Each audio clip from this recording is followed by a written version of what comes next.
একেবারে ছোট্ট একটি ছেলে আমরা দেখছি এখানে বসেছে ব্যানার সামনে, তার হাতে রয়েছে তুমি যদি ভয় খাও তবে তুমি শেষ, আর যদি তুমি রুখে দাঁড়াও তবেই তুমি বাংলাদেশ, এমন স্লোগানের পেস্টলটি তার হাতে রয়েছে ছোট বাচ্চা।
এই মুহূর্তে আমরা দেখছি কেন্দ্রীয় শহীদ মিনারে এখানে সাধারণ শিক্ষার্থী সহ বিভিন্ন শ্রেণীর মানুষ যুক্ত হয়েছে।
এই মুহূর্তে একেবারে 74 পয়েন্টে ছুটে আসেন শিক্ষার্থীরা।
আমরা দেখছি শিক্ষার্থীরা 74 পয়েন্টে কি করছে দেখুন।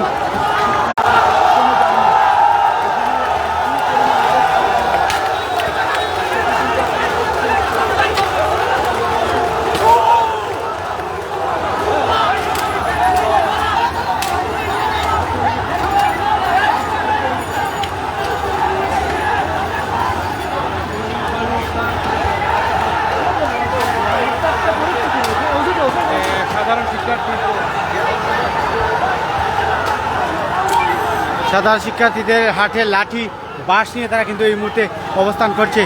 বাঁশের লাঠি কাঠের টুকরো তাদের হাতে রয়েছে। আমরা সরাসরি রয়েছে।